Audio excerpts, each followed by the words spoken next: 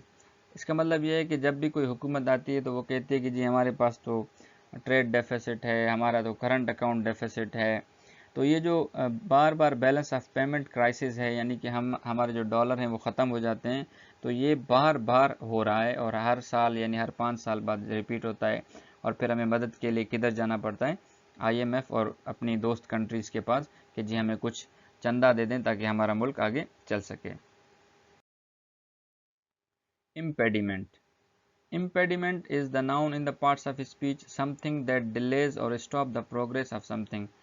روک اور مزاحمت کے معنی میں، آبسٹیکل کے معنی میں بھی استعمال ہوتا ہے کہ کوئی ایسی چیز جو ترقی کو یا تو ڈیلے کر دے یا اس کو امپیڈ، اس کی پروگرس کو روک دے، تو وہ ہوتا ہے امپیڈمنٹ.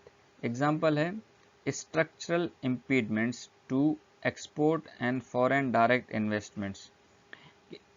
کہ یہ جو ایشوز ہیں، یہ جو اسٹرکچرل امپیڈمنٹس ہیں یعنی جو اسٹرکچرل مسئلے ہیں یا اسٹرکچرل رکاوٹیں ہیں پاکستان کے ایکسپورٹس میں، اس کو حل کرے. Last but not the least is digress. Digress is a verb to start to talk about something that is not connected with the main point of what you are saying. Basically اپنے مدعے سے ہٹ جانا، انحراف کر جانا یا اس پٹڑی سے اتر جانا جو سیدھے راستے کی طرف جاتی ہے. ایگزامپل ہے it will be unfortunate if the country digresses from the stabilization path. یہ بہت ہی انفارچونیٹ ہوگا کہ اگر ہمارا ملک جو ہے وہ اسٹیبلائزیشن جو ایک استحکام کے راستے پہ ہے اس سے اگر ہٹ جاتا ہے، اس سے انحراف کر جاتا ہے تو پھر جو ہے کافی اس کو سنبھالنا مشکل ہوگا. تو اب تک کے لیے اتنا ہی. اپنا اور اپنے اس چینل کا خیال رکھیں. اللہ حافظ.